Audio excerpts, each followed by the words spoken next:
Hi, good afternoon, everybody. Welcome to Complete Sports Media Podcast. I'm your host, Darren Campbell, and today we are going to be breaking down the UFC, Derrick Lewis against Aleksei Oleinik, and also talking some basketball. Getting really close to the playoffs. A lot of really interesting matchups have been happening over this past week, and we're going to be joined by Jason Cameron to break it all down. Hi, Jason. How are you? Very good, man. Very good. Enjoying another beautiful sunny day. Terrific. Great to hear. Yeah, awesome. Yeah, thanks so much for joining me. I know you're busy. I'm glad you've had a good weekend, and yeah, let's break this down, and then we can get back out enjoying the sunshine and get ready for a Monday upon us. So, yeah, there was a great card. A lot of really fun fights on this card at the UFC. Obviously headlined by the Black Beast, Derrick Lewis, and he definitely didn't follow the game plan in the first round, but decided after his corner told him no more grappling. Let's go out and take care of business. He sure did. Huge knockout of Oleinik there. Oh, yeah, man. First off, the Black Beast, he never disappoints in any of his fights. I first off, I want to say Oleinik did well in that first round, grappling a man as big as the Black Beast and using his technique to his advantage. And he almost caught him in that, I don't know what that is, that side crank choke thing that he does. All right. Yeah. He boa constricts the man. But it was almost as if he just kind of had to give up because maybe the Black Beast was too big a man for that particular move for him that he always does to do. Like it just didn't work. He eventually had to give up on that plan. And I was pretty sure that his corner after that round was done was like, okay, we're not going to play that game anymore, eh? That's it. And so the way that he came out in the second round, first off, I want to say this. I got to say this. His conditioning that he's done to further his career in the UFC has been excellent. You can definitely see a difference in his movement. The speed of his strikes it's insane for a man of his size. And then he showed that in the second round. He blitzed him and then took him out pretty much immediately. Yeah, exactly. Yeah. Like, when you got a man that has that much power, that much size, and can hit that fast, it's going to be game over for you very, very quickly. Yeah, you're right. Yeah, really good point on I think his conditioning and the shape he's in. Just looks like a really different guy. He's been able to shed a lot of weight and really look toned. Just all of a sudden, be able to move.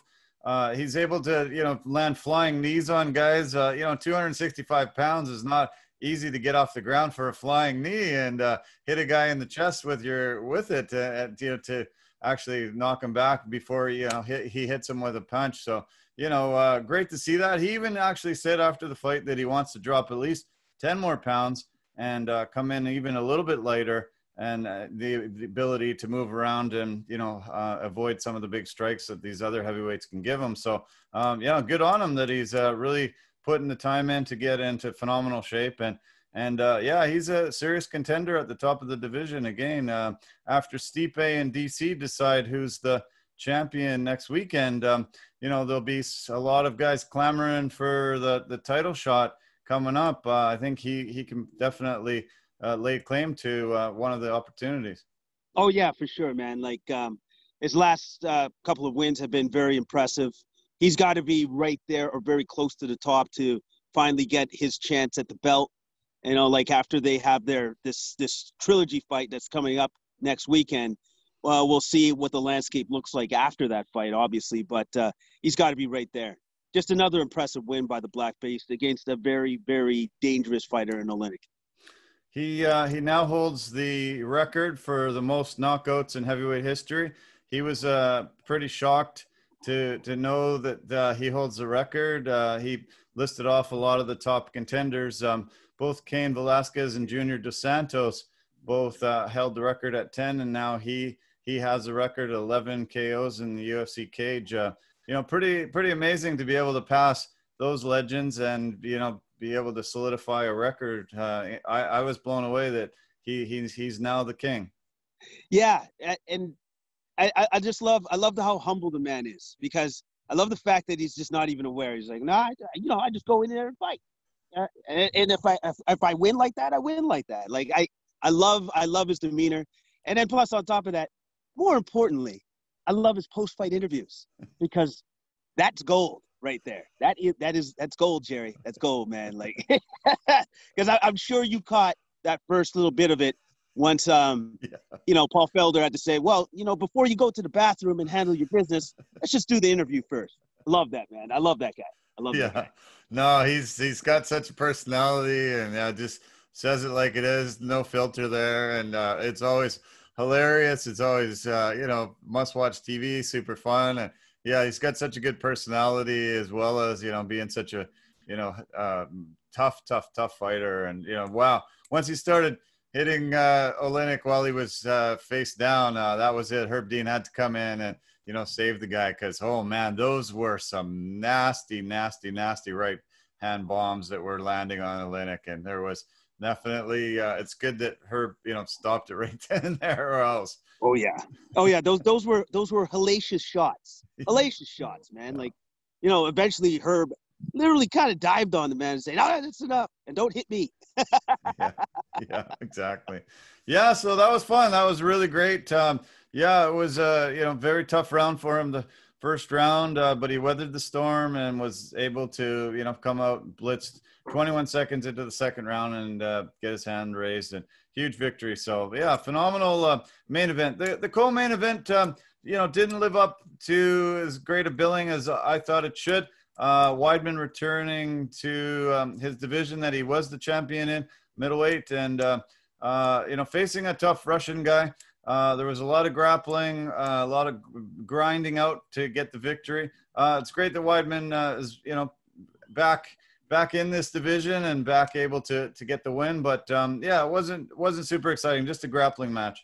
Yeah, really was. It really was. Akhmedov did very well in the first round, stuffing those takedown attempts, but Chris was tenacious. He stuck with the game plan, and obviously in any sort of grappling match like that, that's extremely exhausting. And so you could tell with the speed of the fighters, they slowed down to a crawl in that third round, man. They didn't really have much left in the tank, but it was nice to see Chris get back into the win column, and hopefully this is going to be a new resurgence in his career. Hopefully he can keep this momentum going for a little while. Yeah, let's hope. Yeah, I mean, he's had such a great career, beating the legendary Anderson Silva on a couple of occasions, being the champion. Yeah, it was tough to see him struggle and have some losses and consider retirement, just going into coaching and full-time coaching. And but yeah, it was great to see him back, and I'm glad he got the victory. It was good. So the fight right before that one was Darren the Dentist Stewart against Maki Pitolo, the Hawaiian guy. Wow, did Stewart look amazing. Wow, just such a strong guy, incredible athleticism, and yeah, definitely really great submission win, 341 into the first round. I was super impressed with the Dentist. Oh yeah, man, me too. Well, actually, this particular fight I had an earmark, because I thought this could be one of the good ones, definitely on this card, because Stewart in the beginning of the fight basically made it a point to control the center of the octagon while he let Pitolo range on the outside. And I think with that being said, since he had the center of the octagon, he was able to implement his plan a little bit better than Pitolo was to implement his. And so, and then, yeah, when he caught Pitolo, put him down on the canvas, and then very quick transition to the rear naked choke. Like, it was a very impressive win by Stewart. I was impressed. I was very, very impressed with Stewart. Yeah. He received one of the performance of the night bonuses, $50K for that performance. They didn't pick a fight of the night. They just gave four guys 50G. So Stewart, Kevin Holland, Gavin Tucker, and Andrew Sanchez, and we'll get into those guys in a minute. But yeah, really great performance by Stewart. Really strong contender in that division, looking great moving forward. So then we had a women's fight right before that. Yana Kunitskaya against Julia Stoliarenko, a Russian against a Lithuanian. Yeah, there was a lot of action in this fight. At the end of it, Stoliarenko could barely walk. It was just so much grinding out. We talked about that with Weidman fight. Yeah, just a lot of grinding out action in this one. And, how did you see it? Well, you know what? Yeah, definitely. I just thought that Kunitskaya, I thought her plan, like her fight plan was different. I don't think I've ever seen that before, because basically the fight plan was underhooks, get her up against the cage, and knees. That's it. That was her fight plan. And I was like, oh, okay, well, you basically put that down to bare bones. That's cool. But she definitely didn't want any part of her on the ground, because I believe it was the second round was oh my God, Stoliarenko. Anyways, you know what I'm talking about. Yeah. She almost threw up the legs and had that armbar. And the only thing that saved her was because she was pushed up against the cage and she didn't have the range to do it. But after that, Kunitskaya learned her lesson and didn't really go down there again. But definitely a dominant win by Kunitskaya. Again, you got to do what you got to do to win these fights. It's just that I just never seen a fight plan like that. So, but good on her. She got the win. It was definitely a dominant victory. Good on her. Yeah, true. Good point. Yeah, a lot of times you just got to do what you got to do to get the victory and move forward, and that's what she did. And yeah, it wasn't exciting, but yeah, it was a victory for her. So let's talk about Beneil Dariush. He really finished that fight in an incredible fashion. Scott Holzman, he fought recently, and I talked a lot with Scott Holborn about this guy. He was a former hockey enforcer, and he was coming in. He had a really impressive debut, but Dariush definitely stopped that train. I think it was the very first spinning forearm I've ever seen knock out a guy. They said it was the 8th spinning back fist, but he kind of just took him out with that forearm. But wow, was it ever impressive. Oh my goodness. That was one of those moments where I was like, oh my God, are you kidding me? Oh man, I freaked out. I freaked out, man. Like that was such an impressive KO victory for Dariush against a guy apparently that has never been knocked out before. Wow. He's never been knocked out. Wow. And so with that being said, that's definitely a statement he made to the division. He's got to be up there to fight somebody in the top 5 now. Like that was an incredible victory. It was so good. I can't let him completely off the hook though. Unfortunately for Dariush, he didn't make weight, but I did love his grace after in the post-fight interview to say that if he was up for a KO of the night, knockout of the night, please give the money to Holtzman. I thought that was a class act on his part because he's a classy guy. Yeah. There was a few guys that missed weight, and Tim Means actually said in his post-fight interview that he had a hard time because they only had access to a sauna that they don't utilize. I think he made mention to it. There was some kind of electric sauna, and they weren't able to get it up to the same type of heat that normally they get up to, so they can really drain it. Tim Means actually missed weight, had to go back into the sauna for an hour. They give you an hour grace period. He came back and made weight, but his opponent didn't. And so there was, I think there was about 4 fighters on the card that couldn't make the weight. I don't know anything about this, the sauna situation, but did you hear anything in that post-fight interview? Did you, you remember that? Yeah, I do remember that. He said something about it being electric and portable for whatever reason. But whatever it is, the UFC will need to address that and get on top of that immediately. Because if these guys are used to cutting weight in a certain way, having the sauna at a certain temperature or heat that it can get to so that they can make the weight, then that's definitely an issue on the UFC side. I think the fighters they understand their bodies to a certain extent, right? And so if you throw them off even by a couple of degrees Fahrenheit, then you just throw off their entire cut. So that's important. That needs to be fixed. And I know Dana White will be all over that and will do what needs to be done and what's necessary to make sure the fighters make weight, because it's important. But also too, sorry, just going back to Means, incredible professional, because he already now knows that Staropoli didn't make weight. That means he didn't actually have to do that, but he did it anyways because he's a professional.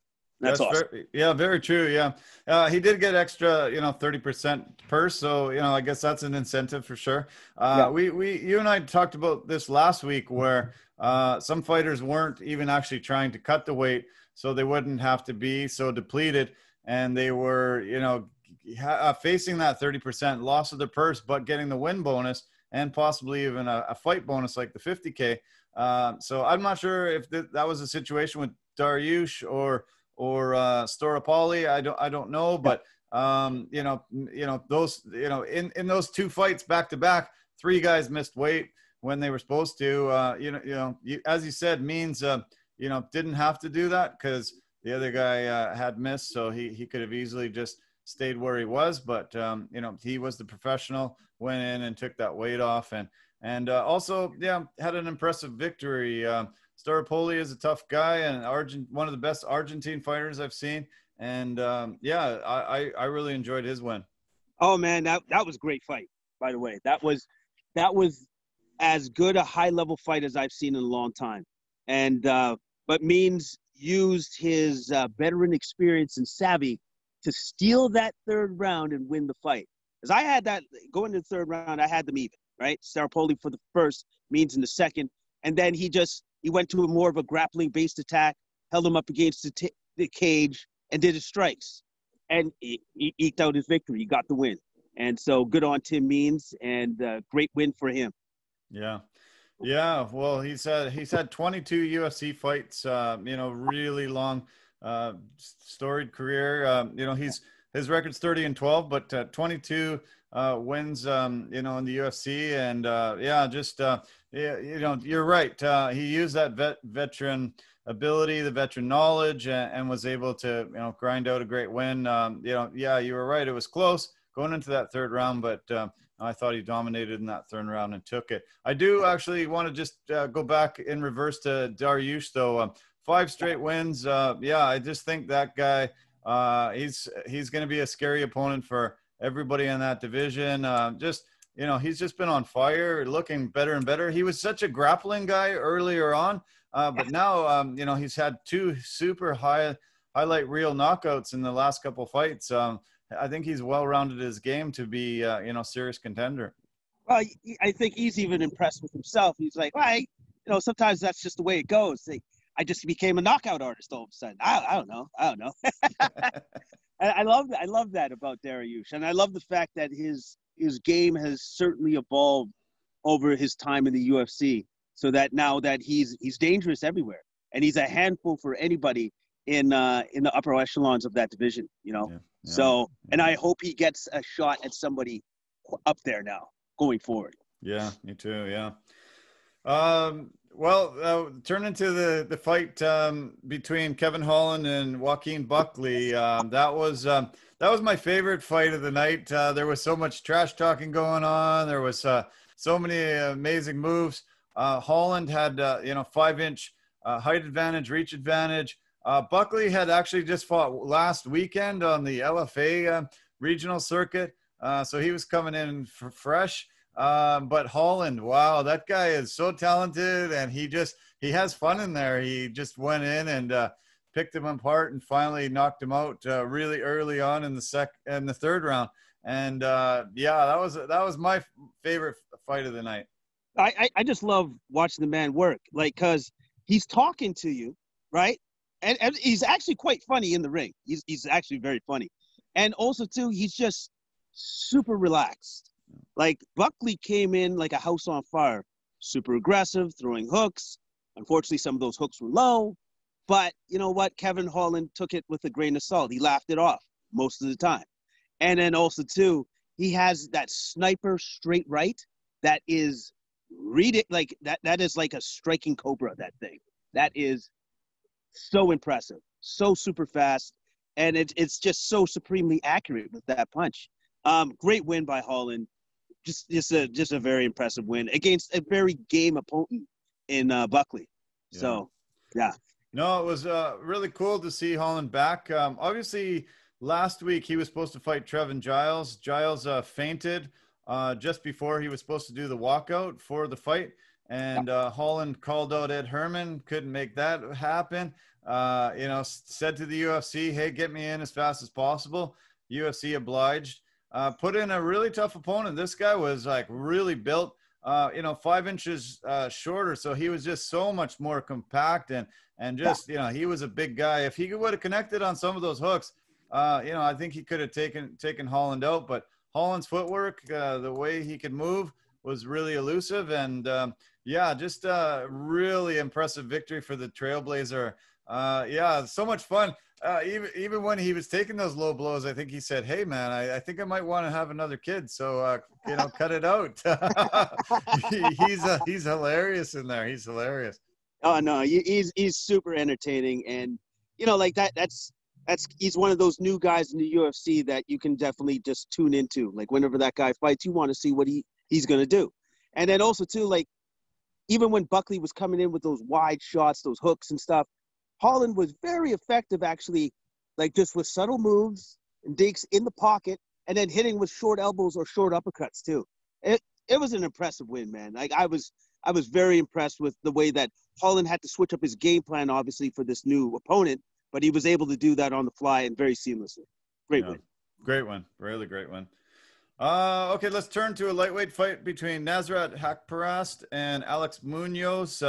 It ended up being a decision for Haqparast. He's 12-3 in the cage and facing a young guy, only 6-1.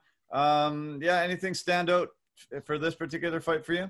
Well, just the fact that it was pretty clear to me earlier on that Munoz was your classic grappler and Haqparast actually had a stand-up game. And unfortunately, Munoz did put together some shots here and there, but for the bulk of the fight, Haqparast had that in the bag. Like he was in control of the fight on the feet, and eventually you could see by the end of the fight when his hand was raised in victory that Munoz's face showed the worse for wear.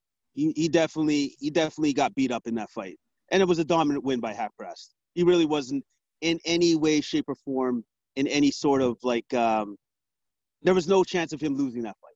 No, he was never in trouble. He just looked to be the superior guy, and I think Munoz was a little bit over his head for competition, experience, and all that type of thing. But great win by him. So the next fight, we've got some mullet power. Don't love mullets. Sometimes it's fun to see some of these guys. We saw Tanner Boser have it the last couple of months. But this Andrew Sanchez, he's quite the entertainer. And wow, what a crazy, amazing knockout. Just put Turman right out of there really, really fast. Yeah, his mullet wasn't as classic as a Ron Duguay mullet, but, it was still pretty good. And Sanchez looked great, man. Like, he looked great. He had that in-and-out karate style, hands down. I don't know how well that style is going to serve him in the future because Turman did hit him with some great shots, you know what I mean? But he wore those shots well, kind of rolled with the punches as well with those. But definitely, you know what? He caught Turman, and he looked great doing it. He really, really did. Like that in and out style, popping him here and there. Yeah, it was a great win by Sanchez. For sure. Yeah. No, it was. Yeah, it was fun. Wow, what a knockout! If any of the viewers or listeners haven't seen that, tune that in. One very, very impressive knockout. He was out on his feet as soon as he hit the ground. A couple more shots before I think it was Herb that broke it up, and that was it. But let's turn to the Canadian Gavin Tucker facing Justin James. James had his debut fight about a month ago. He came in and just absolutely steamrolled Frank Camacho. 41 seconds took him out of there, and everybody was like, "Oh man, that's a heck of a debut." And this kid has an opportunity to go far. He had Gavin Tucker in a lot of trouble in the early round. He caught him with a really great uppercut, and had the possibility of taking him out early. But Tucker weathered the storm, got up, and really, really impressed against James, and finally got a rear naked choke submission in the third round. Yeah, this was a fun fight, and it's good to see the Canadian back and doing well.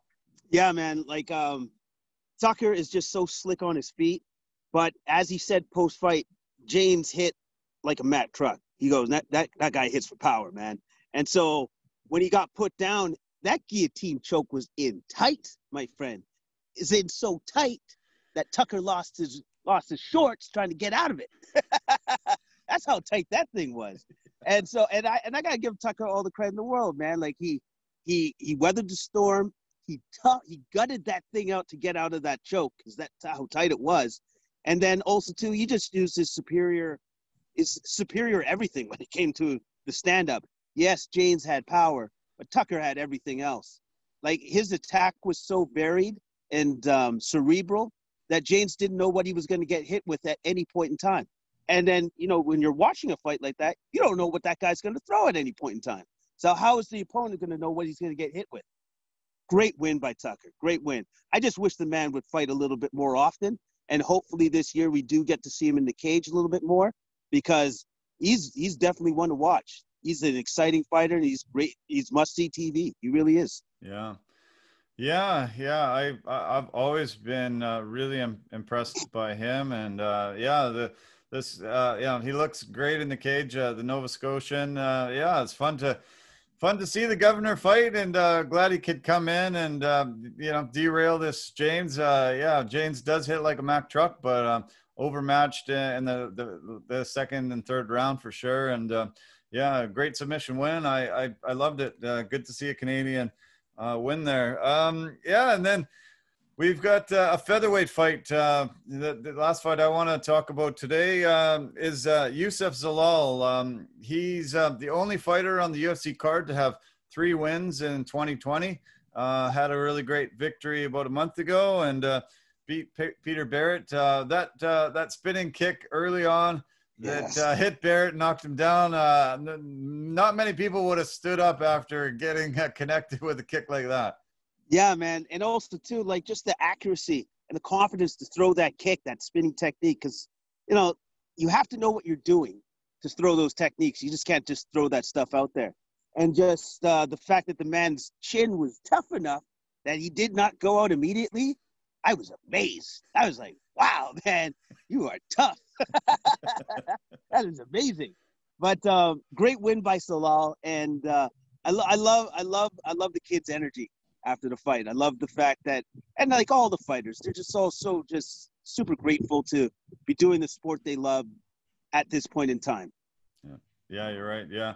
No, Zalal had so much energy, and Anthony Smith's one of his teammates. Anthony Smith did the post-fight interviews and commentary, and he talked about Zalal and all the energy he brings to their camp, Joe Lozon's camp. And great to see this kid. He has, I think tons of potential. And I think he was shocked as much as anybody that Barrett was still able to fight after being able to connect with a spinning back kick like that. I haven't seen many guys ever stand up from getting hit in the face with a shot like that. So good on Barrett for, getting it back up and really grinding out a whole 15 minutes, 3 rounds. But, Zalal, he's, up and comer, 3 wins so far in 2020.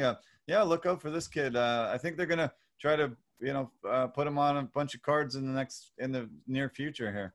Yeah, man. And you know what? It's great being young. It really is. Because look at this guy. He's already got 3 fights. And what are we? Halfway? A little bit past halfway in the year. So what does he want? Maybe 2 or more, 3 more fights? I guess we'll see. But maybe he's going for Cowboys record. I don't know. But great win by Zalal. And I just love the kid's enthusiasm. And I hope to see great things from him in the future. Yeah, definitely.